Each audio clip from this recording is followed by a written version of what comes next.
Bismillahirrahmanirrahim. Dear students, Assalamu alaikum.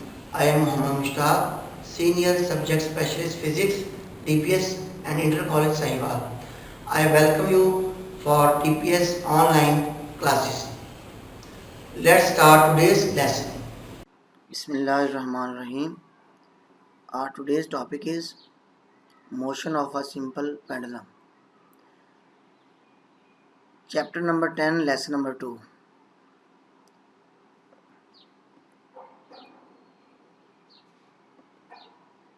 First of all, we will discuss previous knowledge. Number 1, linear motion, circular motion, rotatory motion and vibratory motion. What's linear motion? Straight line motion of a body is known as its linear motion. कि जब भी कोई object straight line में move करता है, खत मुस्तकीम में हरकत करता है, तो उसकी इस हरकत को, उसकी इस मोशन को हम लीनियर मोशन कहते हैं. तो इसके एग्जांपल्स में एरोप्लेन्स की जो मोशन है in the straight line, objects falling vertically downward under gravity. यहाँ पे आपको एक डायग्राम दिखाई दी जा रही है. ये हरकत क्या कहलाती है? लीनियर मोशन कहलाती है. Next, circular motion. The motion of an object in a circular path is known as circular motion. जब भी कोई ऑब्जेक्ट, जब भी कोई बॉडी एक दायरा के अंदर, एक सर्कल के अंदर मूव करती है, तो उसकी उस हरकत को हम क्या कहते हैं? Circular motion. इसके एग्जांपल्स में the motion of earth around the sun and the moon around the earth are examples of circular motion. या सोलर सिस्टम के अंदर जितने भी प्लैनेट्स जो हैं, उनकी हरकत जो है सन के अराउंड, उसको हम क्या कहते हैं? Circular motion. ये ऑब्जेक्ट्स जो हैं ये सर्कल के अंदर ये मूव करते हुए आपको दिखाई दे रहे हैं. इसके बाद है G rotatory motion. The spinning motion of a body about its axis is called rotatory motion. कि जब कोई ऑब्जेक्ट अपने एक्सिस के इर्द गिर्द स्पिन करता है, घूमता है, तो उसकी जो इस तरह की जो हरकत जो होती है उसको हम क्या कहते हैं? रोटेटरी मोशन कहते हैं. टॉप जो है जिसको हम लट्टू कहते हैं, तो टॉप की जो हरकत जो है, मोशन जो है अपने एक्सिस के इर्द गिर्द, ये रोटेटरी मोशन की एग्जांपल है.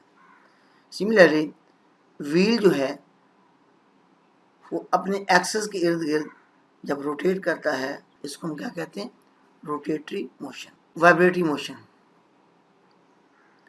To and fro motion of body about its mean position is known as vibratory motion. कि जब भी कोई ऑब्जेक्ट जो है अपनी मेन पोजीशन या इक्विलिब्रियम पोजीशन के अराउंड वाइब्रेट करता है, तो इस तरह की जो हरकत जो है इसको हम क्या कहते हैं? Vibratory motion. इसके एग्जांपल्स में आती हैं अ वाइब्रेटिंग ट्यूनिंग फॉर्क.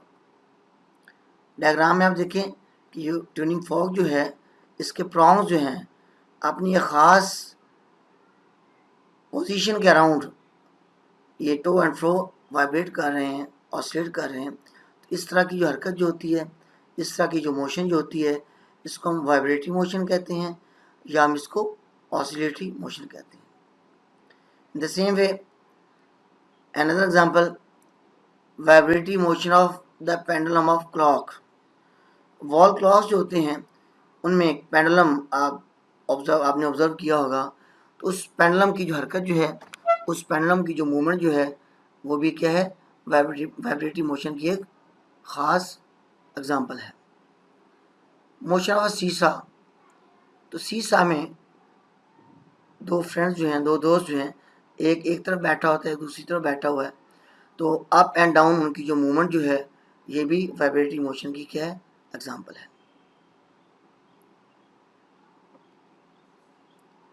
अब सिंपल हार्मोनिक मोशन के बारे में पढ़ेंगे. कि सिंपल हार्मोनिक मोशन क्या है। सिंपल हार्मोनिक मोशन जो है ये वाइब्रेटरी मोशन की एक स्पेशल टाइप है, एक ख़ास किस्म है। इन दोनों में हम आगे जाके कंपैरिजन भी करेंगे कि कौन कौन सी मोशन जो हैं वो सिंपल हार्मोनिक होती हैं और कौन कौन सी मोशन जो हैं वो सिंपल हार्मोनिक नहीं होती। तमाम की तमाम मोशन जो हैं वो वाइब्रेटरी ऑसिलेटरी हो सकती हैं, लेकिन तमाम की तमाम मोशन जो हैं वो सिंपल हार्मोनिक मोशन नहीं हो सकती। तो सिंपल हार्मोनिक मोशन के लिए कुछ कंडीशंस होती हैं, उनको हम let's discuss. Simple harmonic motion is a special type of vibratory motion in which acceleration of a vibrating body is directly proportional to distance from the mean position and directed towards the mean position. Mathematically हम इसको लिखेंगे a proportional to minus x. अब यहाँ पे आपके पास ये जो mathematical relation जो है a proportional to minus x, ये अबव मेंशन जो स्टेटमेंट जो है सिंपल हार्मोनिक मोशन की जो डेफिनेशन जो है ये इसको एक्सप्लेन करती है। ए प्रोपोर्शनल टू माइनस एक्स क्या मतलब कि ए जो है वो मेन पोजीशन से एक्सट्रीम पोजीशन का जो फासला जो है जिसको हम डिस्प्लेसमेंट कहते हैं इसके डायरेक्टली प्रोपोर्शनल है। इट मीन्स कि अगर ऑसिलेटर जो है वो मेन पोजीशन से उसका एक्सट्रीम पोजीशन का फासला ज़्यादा होगा तो एक्सेलेरेशन क्या होगा, ज़्यादा होगा। अगर मीन पोजीशन से ऑसिलेटर का डिस्प्लेसमेंट जो है वो कम होगा तो एक्सेलेरेशन जो होगा वो क्या होगा, कम होगा। So we say that a proportional to minus x, it mean acceleration is directly proportional to displacement. एक बात हमने इसकी यहाँ पे वाज़ेह कर दी है। अब यहाँ पे नेगेटिव साइन क्या शो कर रहा है, नेगेटिव साइन ये शो कर रहा है कि ऑसिलेटर जो है वो मीन से किसी भी एक्सट्रीम की तरफ जब जाता है ना तो एक्सेलेरेशन की जो डायरेक्शन जो है वो हमेशा की हमेशा किस तरफ होती है, मीन पोजीशन की तरफ होती है। So negative sign in this condition that indicates that acceleration is always directed towards the mean position और इक्विलिब्रियम पोजीशन। अब इस oscillating mass and spring system जो है इसके आप डायग्राम देखें जो कि सिंपल हार्मोनिक मोशन को अच्छे तरीके से एक्सप्लेन कर रहा है। यहाँ पे आपको दो एरोज दिखाई दिए जा रहे हैं, एक रेड एरो है एक ब्लू एरो है। तो जो रेड एरो है ये रिस्टोरिंग फोर्स को शो कर रहा है। रिस्टोरिंग फोर्स के बारे में हम नेक्स्ट आगे डिस्कस करते हैं। अब देखें ऑसिलेटर जो है किसी भी जब लेफ्ट की तरफ जाता है या राइट की तरफ जाता है तो आप देखेंगे कि रिस्टोरिंग फोर्स इसके ऊपर हमेशा किस सिमत में एक्ट कर रही है, always restoring force is acting towards the main position और इक्विलिब्रियम पोजीशन। अब पोजीशन के मीन से एक्सट्रीम या मीन से किसी एक एक्सट्रीम आइदर लेफ्ट और राइट पोजीशन जो है वो इंक्रीज कर रही है। जब तो ऑसिलेटर आपका जो है वो मीन से एक्सट्रीम की तरफ जाता है तो पोजीशन आपकी इंक्रीज कर रही है। क्या मतलब, x is increasing, displacement is increasing. In the same way अगर वो मीन से राइट की तरफ जा रहा है तो भी इसका जो मीन पोजीशन से फासला जो है वो क्या हो रहा है, इंक्रीज कर रहा है। तो यहाँ पे हम इस बात को फिर वाज़ेह कर सकते हैं कि acceleration that is directly proportional to distance from the mean position and directed toward the mean position. अब यहाँ पे मैं आपको एक बात बता दूं कि सिंपल हार्मोनिक मोशन में और वाइब्रेटरी मोशन में मेन फ़र्क क्या है। हम दो एग्जांपल्स लेते हैं। पहले एग्जांपल तो ये है कि आप फ़र्ज़ किया अपने किसी फ्रेंड को या अपने ब्रदर को आप स्विंग के ऊपर, झूले के ऊपर आप झूला दे रहे हैं। आप उसको पुश करते हैं, पकड़ते हैं, अपनी तरफ पुश करते हैं और आप उसको जस्ट छोड़ देते हैं। तो जब आप उसको छोड़ देते हैं और इटसेल्फ वो अपनी मेन पोजीशन के अराउंड जब वो ऑसिलेट कर रहा है, फर्दर कोई फोर्स उसके ऊपर, फर्दर एक्सटर्नल फोर्स उसके ऊपर अमल नहीं कर रही, तो हम कहते हैं इस तरह की जो इसकी जो हरकत जो है ये क्या कहलाएगी, ये सिंपल हार्मोनिक है। सेकंड केस ये हो सकता है कि जैसे आपका फ्रेंड जो है, जब उसकी बॉडी आपके करीब आती है, आप उसको फिर पुश कर देते हैं, आप उसके ऊपर एक एक्सटर्नल फोर्स एक्ट करते हैं। तो अब आप उसको पुश करें या पुल करें, इन दोनों सूरतों में क्या होगा, it will go on oscillating. उसका amplitude of oscillation Aahista Aahista Aahista Aahista बढ़ता जाएगा, और हम कहेंगे कि अब ये ऑसिलेटरी या वाइब्रेटरी मोशन तो है, लेकिन ये सिंपल हार्मोनिक मोशन नहीं है।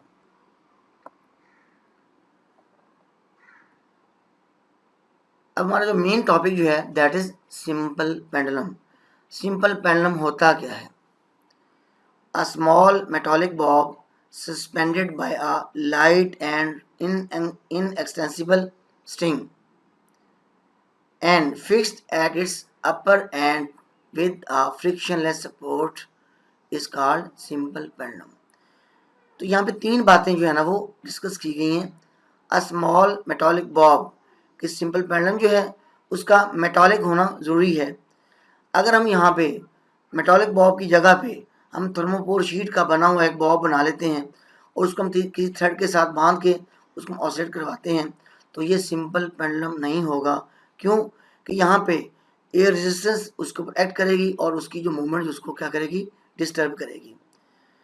So small metallic Bob suspended by light and inextensible string, कि इस मेटालिक बॉब का एक लाइट और इनएक्सटेंसिबल स्ट्रिंग के साथ अटैच होना ज़रूरी है। अब इनएक्सटेंसिबल का मतलब क्या है? कि ऐसी स्ट्रिंग कि जिसकी लेंथ को आप इंक्रीज ना कर सकते हो। मसलन आप थ्रेड की बजाय यहाँ पे प्लास्टिक का रबर बैंड यूज़ कर लें, तो जब आप रबर बैंड की स्ट्रिंग यूज़ करेंगे तो मेटालिक बॉब जो है उसको ऑसिलेट करवाएंगे, तो उसका length of the pendulum, string की लंबाई कभी बढ़ जाएगी कभी कम हो जाएगी, तो उसके कम या बढ़ने से उसकी मूवमेंट पे असर होगा। तो इसकी कंडीशन जो है कि स्ट्रिंग का इनएक्सटेंसिबल होना लाजमी है। Number third, and fixed at its upper and with the frictionless support, जिसके साथ आपने इसको फ्रिक्शन, जिस सपोर्ट के साथ आपने इसको बांधा हुआ है वो सपोर्ट फ्रिक्शनलेस होनी चाहिए, कि कोई एक्सटर्नल सोर्स उसके साथ ऐसा अटैच ना हो जो उसको फ्रिक्शन पैदा करे और उसकी मूवमेंट को क्या करे, रिस्टोर करे, उसको डिस्टर्ब करे। अब कुछ टर्म्स हैं जिनका डिस्कस करना लाजमी है। First of all amplitude. Diagram में देखें, पॉइंट ओ से लेके राइट की तरफ बी है, पॉइंट ओ से लेके ए की तरफ क्या है, ये आपका लेफ्ट डायरेक्शन है। तो ओ से लेके बी तक का जो फासला है इसको हम एम्पलीट्यूड कहते हैं। So this is the maximum displacement of a Bob from either side of mean position is called amplitude of vibration. तो ओ से लेके बी तक या ओ से लेके ए तक ये फासला क्या कहलाता है, एम्पलीट्यूड। आप ये नहीं कह सकते ए से लेके ओ तक एंड देन ओ से लेके बी तक ये एम्पलीट्यूड है, no. Amplitude is distance from mean position to either of the extreme position, say from point A to point B. Next, mean or equilibrium position. When the pendulum is at rest position, it is said to be in the equilibrium position. This position of the pendulum is called mean or equilibrium position. इस diagram में आप देखें, point ओ पे जब pendulum होता है, let's say it is not in oscillation, it is not in vibratory motion, तो ए और बी की मोशन को, ए और बी के जो पॉइंट हैं इनको हम इग्नोर कर दें, इनको हम यहाँ से एलिमिनेट कर दें, हज़फ कर दें, तो आपको ये फील होगा कि पेंडुलम जब वो पॉइंट ओ के ऊपर क्या है, रेस्ट पोजीशन में है, स्टेट ऑफ रेस्ट में है, यहाँ पे साकिन है, तो इस पोजीशन को हम क्या कहते हैं, मीन और equilibrium position. So the position of the pendulum at rest position is called mean position और इक्विलिब्रियम पोजीशन। तो पॉइंट ओ जो है ये मीन पोजीशन कहलाता है या इक्विलिब्रियम पोजीशन कहलाता है। ऑसिलेशन क्या होती है? It is to and fro motion of a pendulum about a fixed point. हमने भी पहले डिस्कस किया है कि पेंडुलम जो है उसको किसी फिक्स सपोर्ट के साथ आपने अटैच किया हुआ है। तो किसी भी बॉडी की, किसी भी पेंडुलम की जो दाएं बाएं की हरकत जो है एक फिक्स पॉइंट के इर्द गिर्द टू एंड फ्रो मोशन जो है उसको हम क्या कहते हैं, ऑसिलेशन कहते हैं। तो यहाँ पे एग्जांपल मैं आपको देता हूँ कि वन ऑसिलेशन कब होगी। अगर बॉब की मोशन जो है, पेंडुलम की मोशन जो है उसका पॉइंट ओ से स्टार्ट करते हैं। Let's say you displaced pendulum from point A and move towards point B and then you release. Point O से लेके बी तक आप उसको लेके गए, फिर बी पे जाके आपने पेंडुलम को रिलीज कर दिया, छोड़ दिया। तो जैसे पेंडुलम को आपने छोड़ा तो पेंडुलम पॉइंट बी से ओ की तरफ जाएगा, फिर ओ से लेफ्ट की तरफ ए की तरफ जाएगा, फिर दोबारा ए से ओ की तरफ आएगा, फिर ओ से बी की तरफ जाएगा। तो इसने अपना जर्नी जो है, इसने अपना सफ़र जो है बी से ही स्टार्ट किया था, दोबारा वापस बी पे ही वापस आया। तो इस तरह से इसने वन कंप्लीट राउंड ट्रिप की, एक मुकम्मल चक्कर काटा। इसको हम वन ऑसिलेशन कहते हैं। Length of the pendulum, that is the very very important point in this topic. एक होता है पॉइंट ऑफ सस्पेंशन, कि जहाँ पे पेंडुलम को आपने क्या किया हुआ है, उस स्ट्रिंग को आपने क्या किया हुआ है, फ्रिक्शनलेस सपोर्ट के साथ बांधा हुआ है, सस्पेंड किया हुआ है, उसको हम क्या कहते हैं, पॉइंट ऑफ सस्पेंशन।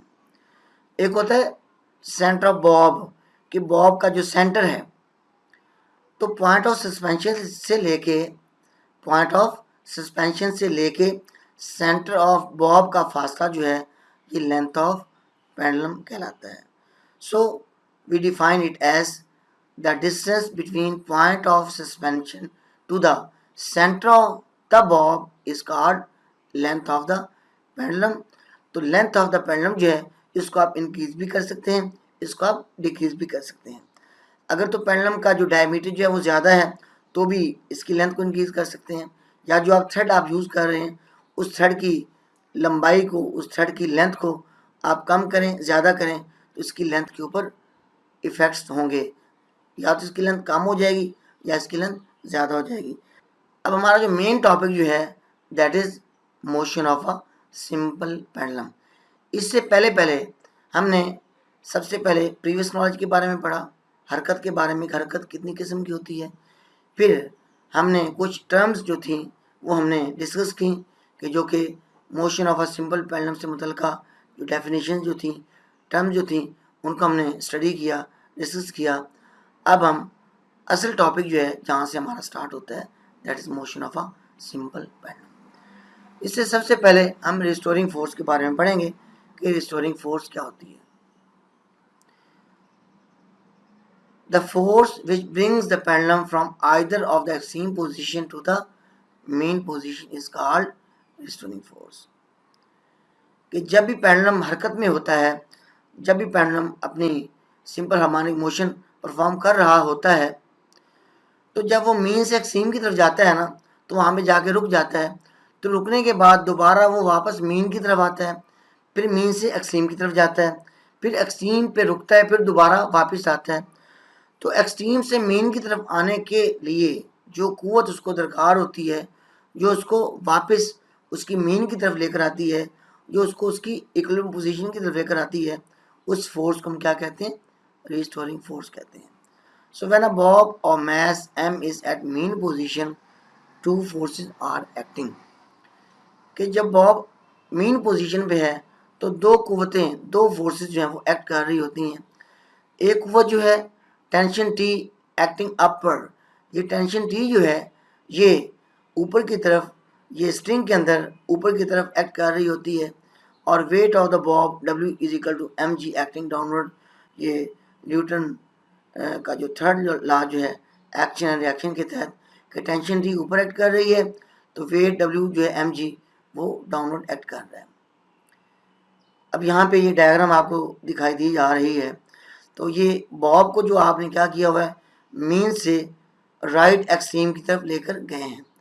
अगर तो ये बॉब जो है, जो ब्लू कलर में आपको नज़र आ रहा है जिसका मास m है, अगर तो ये मीन पे है तो मीन पे होगा तो यहाँ पे दो क़ुव्वतें अमल करेंगी, एक टेंशन टी जो कि वर्टिकली अप एक्ट करती है, और एक वेट W mg जो कि वर्टिकली डाउन एक्ट करता है। फर्ज कि हमने इस पेंडुलम को जिसका मास m है, आप उसको पिक किया और राइट डायरेक्शन में आप इसको डिस्प्लेस करके ले गए और स्ट्रिंग जो है वो एंगल थीटा बना रही है वर्टिकल एक्सिस के साथ। अब आपने रेजोल्यूशन ऑफ द फोर्सेस के बारे में आपने पढ़ा होगा कि जब कोई फोर्स किसी हॉरिजॉन्टल डायरेक्शन के साथ सर्टेन एंगल थीटा बनाती है तो वो फोर्स जो है वो दो कंपोनेंट्स में रिजॉल्व हो जाती है। एक उसका एक्स कंपोनेंट कहलाता है जिसको हम कॉस कंपोनेंट कहते हैं, एक वाई कंपोनेंट होता है उसको हम साइन कंपोनेंट कहते हैं। क्लास 9th में आपने ये पढ़ा हुआ है। तो यहाँ पे जो वेट जो है ये फोर्स है जो कि mg के बराबर है। तो जब आपने इसको डिस्प्लेस किया और इसको मीन से एक्सट्रीम की तरफ लेकर गए, वेट डब्ल्यू mg जो है अब ये दो कंपोनेंट्स में क्या हो जाता है, रिजॉल्व हो जाता है। एक कंपोनेंट जो है mg साइन थीटा है, mg साइन थीटा जो है इसकी डायरेक्शन किस तरफ है, towards mean position. Tension T that is acting along the length of the string, इसके ऑपोजिट डायरेक्शन में जो है ना एक फोर्स एक्ट करती है उसको mg cos थीटा कहते हैं। तो mg cos theta tension T को कैंसिल कर देती है चूँकि there is no motion along the string. String की सिमत में ना तो अपवर्ड मोशन है ना डाउनवर्ड मोशन है, तो सिर्फ एक ही हरकत है, एक ही मोशन है जो कि ऑसिलेटरी मोशन है, टू एंड फ्रो मोशन है, और उसके लिए जो रिस्टोरिंग फोर्स यहाँ पे होगी वो mg साइन थीटा होगी। तो इस मोशन में, motion of a simple pendulum में रिस्टोरिंग फोर्स हमारे पास क्या है, mg साइन थीटा, और यही फोर्स mg साइन थीटा जो है that is responsible for its simple harmonic motion. अब इनके जो मुख्तलिफ स्टेप्स जो हैं one by one next discuss करते हैं। When the bob is displaced to right direction to extreme position, जब हम बॉब को मीन पोजीशन से राइटवर्ड डायरेक्शन में एक्सट्रीम पोजीशन की जब इसको लेकर जाते हैं, then its weight W is equal to mg is resolve into two rectangular components. तो जब हम बॉब को मीन पोजीशन से इसकी मीन पोजीशन से किस तरफ लेकर जाते हैं, राइट डायरेक्शन में एक्सट्रीम पोजीशन की तरफ जब इसको लेकर जाते हैं तो इसका वेट W जो है जो कि mg के बराबर है, ये दो अज्जा में तकसीम हो जाता है। वो कौन कौन से हैं, number 1 mg cos theta along the string which is equal and opposite to the tension T in the string। एक फोर्स जो है वो mg cos थीटा है जो कि स्ट्रिंग की सिमत में है और टेंशन T के मुखालिफ सिमत में है। ये दोनों फोर्सेस इक्वल हैं but opposite, so they will cancel their effect. Number 2 second जो फोर्स जो है mg को हमने जब रिजॉल्व किया वो है mg sine theta. mg sign theta is directed toward the mean position. Directed toward the mean position का मतलब ये है कि ये हमेशा हमेशा मीन पोजीशन की तरफ इसकी सिमत रहती है। ये बॉब जो है O से एक तरफ जाए या O से B की तरफ जाए तो mg sin theta is always directed towards mean position. This component is responsible for the bob to bring back to the mean position. So here mg sin theta is called restoring force. It is a force which keep the oscillatory motion of the simple pendulum. तो ये वो कुव्वत है, ये वो force है, mg sin theta वो force है जो इस सिंपल हार्मोनिक मोशन को, जो पेंडुलम की मोशन को परफॉर्म करने की जिम्मेदार है, रेस्पॉन्सिबल है। तो सिंपल पेंडुलम की जो हरकत जो है, मोशन जो है, इसमें कौन सी फोर्स रिस्टोरिंग फोर्स के तौर पे काम करती है, mg sin theta is called restoring force. तो अब तक जो हमने तीन फोर्स के बारे में पढ़ा है जो कि सिंपल पेंडुलम के ऊपर एक्ट करती हैं। एक फोर्स जो है mg cos थीटा, एक force tension T in the string, और दूसरी थर्ड फोर्स जो है वो क्या है, mg sin थीटा। इन तीनों फोर्सेस में से mg sin theta that is restoring force, और इसी रिस्टोरिंग फोर्स की बदौलत ये पेंडुलम जो है ये अपनी हरकत को जारी रखता है, ऑसिलेट करवाता रहता है। Next when the bob is displaced from mean position O to extreme position A and then released, restoring force will act on the bob and it will begin to oscillate. कि जैसे हमने Bob को mean position ओ से extreme position A की तरफ लेकर गया तो रिस्टोरिंग फोर्स एम जी साइन थीटा इसके ऊपर इसने अमल करना शुरू कर दिया और उसने अपनी ऑसिलेशन जारी कर दी. When bob reaches at mean position, तो जब बॉब जो है वो ए से मीन पोजीशन की तरफ जब वो आया, जब बॉब एक्सट्रीम पोजीशन ए से मीन पोजीशन एक पे आया, then it will not stop due to inertia. असली तौर पे जब वो ए से लेके पॉइंट ओ पे आया तो यहाँ पे उसको रुकना चाहिए था. क्यों कि पॉइंट ओ जो है इसकी रेस्ट पोजीशन है, इसकी मेन पोजीशन है, इसकी इक्विलिब्रियम पोजीशन है, तो यहाँ पे इसको रुकना चाहिए था, लेकिन यहाँ पे ये रुका नहीं है. क्यों नहीं रुका? This is due to inertia. ये आप क्लास 9 में पढ़ के आए हैं कि इनर्शिया किसी बॉडी की वो प्रॉपर्टी होती है जिसकी वजह से अगर तो बॉडी हरकत में है तो अपने आप को हरकत में रखेगी, अगर बॉडी रेस्ट में है तो अपने आप को वो रेस्ट में रखेगी. चूँकि पेंडुलम जो था वो पॉइंट ए से ओ की तरफ आ रहा था, तो उसकी हरकत आहिस्ता आहिस्ता इंक्रीज हो रही थी.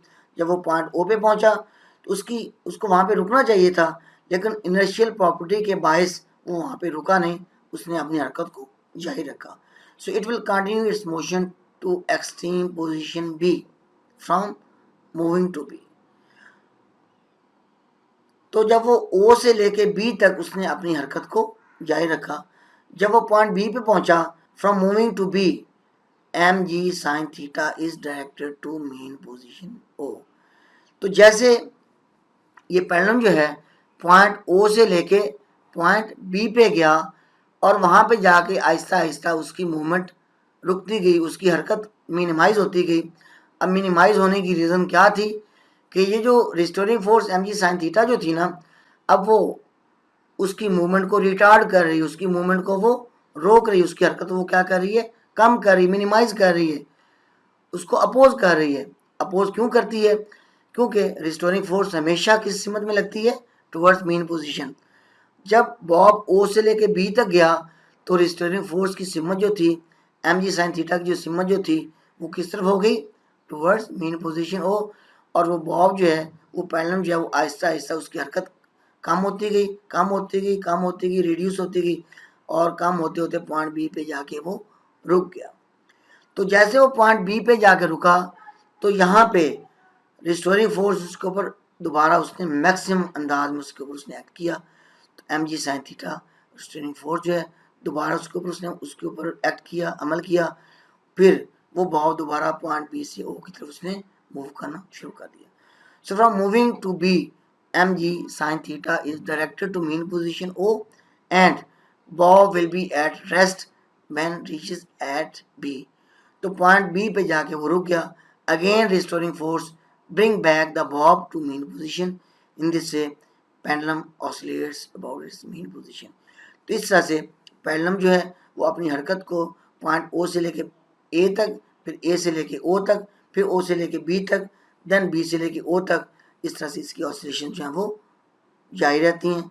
तो ये सिंपल पेंडुलम की मोशन जो है ये मीन पोजीशन से एक्सट्रीम, एक्सट्रीम से मीन और फिर मीन से एक्सट्रीम, फिर दोबारा मीन से एक्सट्रीम से मीन की तरफ इस रिस्टोरिंग फोर्स एम जी साइन थीटा की वजह से ये हरकत जारी रहती है.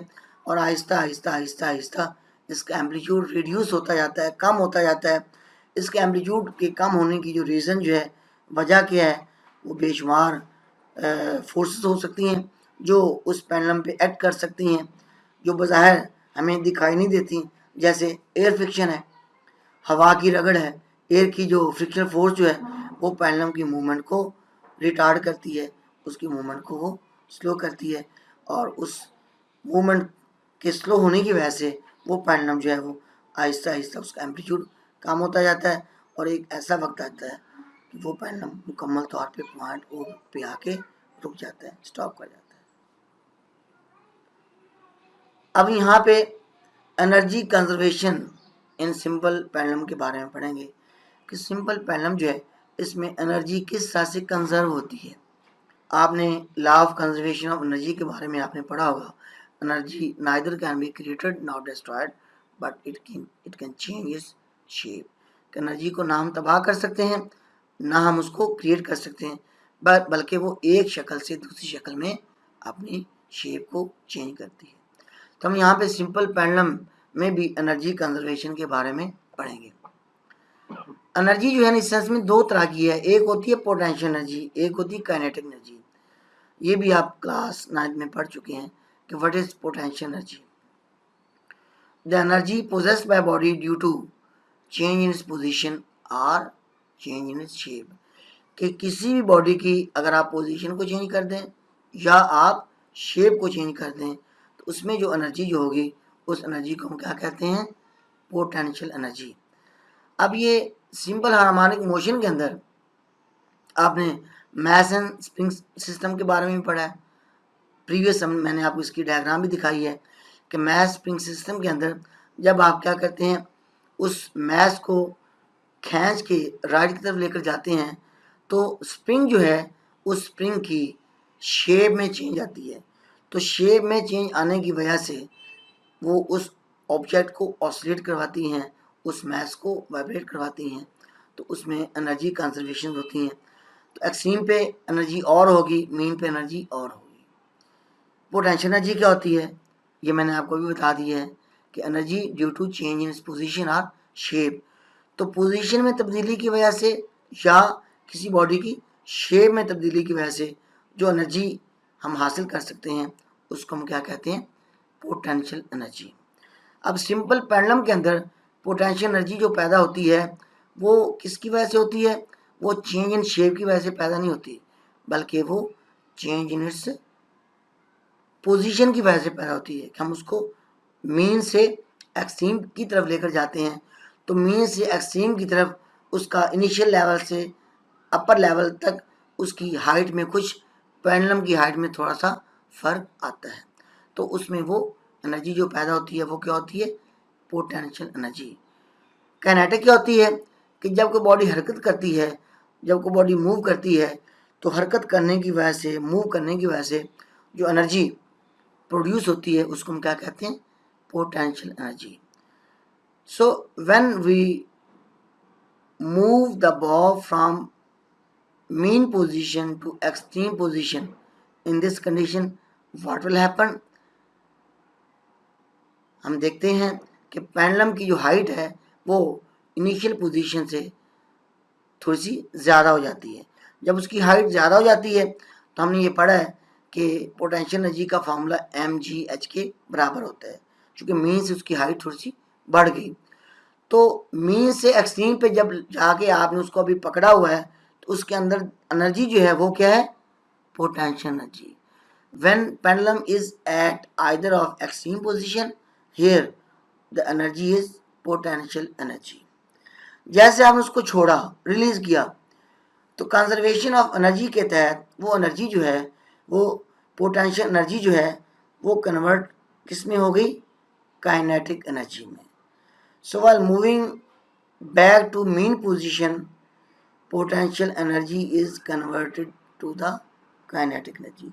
तो जैसे एक्सट्रीम पोजीशन ए से ओ की तरफ या बी से ओ की तरफ जब ये ऑसिलेटर, जब ये पेंडुलम मूव करता है तो क्या होता है कि इसकी पोटेंशियल एनर्जी में कमी वाक़या होती है और काइनेटिक एनर्जी आहिस्ता आहिस्ता आहिस्ता बढ़ती जाती है।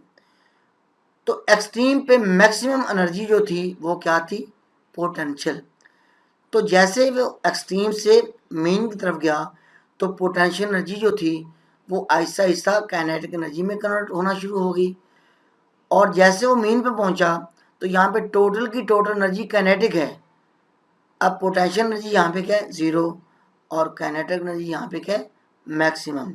So energy at extreme position is potential energy which is maximum, while at mean position it is kinetic energy which is maximum. So at extreme position kinetic energy is zero but potential energy is maximum, but at mean position kinetic energy is maximum and potential energy is 0.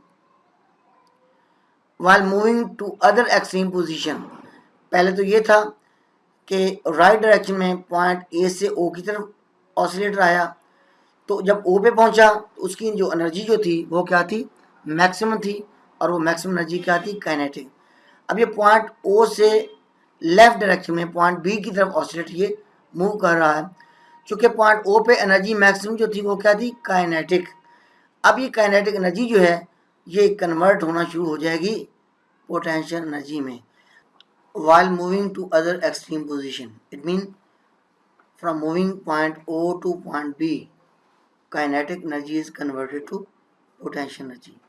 जब oscillator जो है main position से left extreme position की जब वो जाता है ना, तो उसकी हाइट, पेंडुलम की हाइट इंक्रीज करती है, इसकी हरकत रिड्यूस होती है, आहिस्ता आहिस्ता जाके वो एक्सट्रीम पे रुक जाता है, काइनेटिक एनर्जी वहाँ पे इसकी ज़ीरो हो जाती है, लेकिन पोटेंशियल एनर्जी mgh यहाँ पे इसकी क्या है, मैक्सिमम हो जाती है। इस तरह से एनर्जी कंजर्वेशन जो है वो सिंपल पेंडुलम में ये जारी रहती है। What is time period? It is the time taken by the pendulum to complete one vibration is called time period. Its unit is second. इसका जो फार्मूला जो है ये डिराइव्ड रिजल्ट्स जो है T is equal to 2/L/G under root. हमने previous एक diagram, pendulum की डायग्राम हमने देखी थी कि अगर पेंडुलम की मोशन को आप पॉइंट O से स्टार्ट करते हैं तो पॉइंट O से लेके A तक पेंडुलम जाता है, फिर A से लेके O तक, फिर O से B तक, अगेन B से O तक। तो जहाँ से आपने पेंडुलम की मूवमेंट को स्टार्ट किया था वहाँ से लेके फिर दोबारा उसी पॉइंट तक जो उसको टाइम दरकार है, एक मुकम्मल साइकिल, एक मुकम्मल वाइब्रेशन मुकम्मल करने के लिए उसको जो वक्त दरकार है उसको क्या कहते हैं, टाइम पीरियड कहते हैं। So it is the time taken by the pendulum to complete one vibration is called time period, is unit is second. इस फार्मूला में देखें कि लेंथ और ग्रेविटी G 2π तो कांस्टेंट है, तो टाइम पीरियड के ऊपर कौन कौन से फैक्टर अफेक्ट करते हैं। एक है लेंथ ऑफ द पेंडुलम। पहले मैंने आपको बताया था कि पेंडुलम की लंबाई को कम भी हम कर सकते हैं, ज़्यादा भी कर सकते हैं। अगर तो लेंथ ज़्यादा होगी तो यहाँ पे time period is directly proportional to length. Length ज़्यादा होगी, लेंथ ऑफ द पेंडुलम ज़्यादा होगी तो टाइम पीरियड ज़्यादा होगा। तो उस पेंडुलम को एक मुकम्मल चक्कर काटने के लिए ज़्यादा वक्त चाहिए। अगर लेंथ कम होगी तो टाइम पीरियड कम होगा, इट मीन उसको वन कंप्लीट ऑसिलेशन के लिए कम टाइम चाहिए। जी के ऊपर भी इसका इन्हिसार होता है। अगर आप सी लेवल पे बैठे हैं और वहाँ पे पेंडुलम का टाइम पीरियड आप नोट करते हैं तो सी लेवल के ऊपर जी की वैल्यू अप्रॉक्सीमेट 9.8 या 10 मीटर पर सेकंड स्क्वायर होती है, और जैसे हम हाइट पे जाते जाएंगे जी की वैल्यू आहिस्ता आहिस्ता आहिस्ता आहिस्ता कम होती जाएगी। चूँकि जी यहाँ पे डिनोमिनेटर में है तो डिनोमिनेटर में रिजल्ट अगर ज़्यादा होगा तो टाइम पीरियड स्मॉल होगा, अगर डिनोमिनेटर में जी जो है स्मॉल होगा तो टी क्या होगा, टाइम पीरियड क्या होगा, लार्ज होगा। इसीलिए सी लेवल पे टाइम पीरियड जो होगा being large value of G it will be less, and at the mountains being small value of G time period will be increased, वो ज़्यादा होगा। Next, frequency. The number of vibrations or cycle of vibrating body in 1 second is called frequency. First क्या, एक oscillator जो है 1 second में 10 चक्कर काटता है तो उसकी फ्रीक्वेंसी 10 हर्ट्ज होगी। एक ऑसिलेटर 1 सेकंड के अंदर 2 चक्कर काटता है, 2 साइकिल मुकम्मल करता है, उसकी फ्रीक्वेंसी कितनी होगी, 2 हर्ट्ज होगी, एंड सो ऑन। इसका यूनिट जो है वो हर्ट्ज कहलाता है। इसका एक दूसरा यूनिट जो है वो पर सेकंड भी होता है। क्यों कि फ्रीक्वेंसी का formula F is equal 1/T है, टी का यूनिट सेकंड होता है और सेकंड ऊपर जाकर S-1 या पर सेकंड के इक्वल होगा।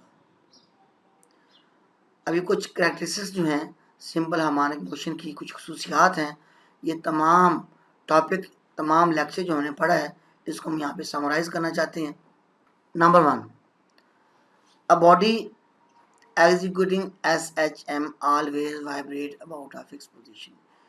कि जो भी सिंपल हार्मोनिक मोशन जो बॉडी परफॉर्म कर रही है उसकी पहली कंडीशन ये है कि वो एक फिक्स पोजीशन के अबाउट उसका रोटेट करना लाजमी है। Number 2, its acceleration is always directed towards the mean position. तीसरा point, the magnitude of acceleration is always directly proportional to its displacement from the mean position, that is a proportional to minus X. तो mean से जितना फासला ज़्यादा होगा, x जितना ज़्यादा होगा, एक्सेलरेशन उतना ज़्यादा होगा, x जितना कम होगा, एक्सेलरेशन उतना कम होगा। So acceleration will be maximum at extreme position and minimum at mean position. अब वेलोसिटी की बात करते हैं।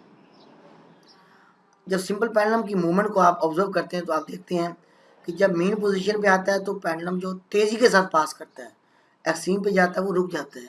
हम फिर ये कह सकते हैं कि मीन पे इसकी वेलोसिटी मैक्सिमम होगी और एक्सट्रीम पे इसकी वेलोसिटी मिनिमम होगी, ज़ीरो होगी। So its velocity is maximum at mean position and zero at extreme position. Thank you.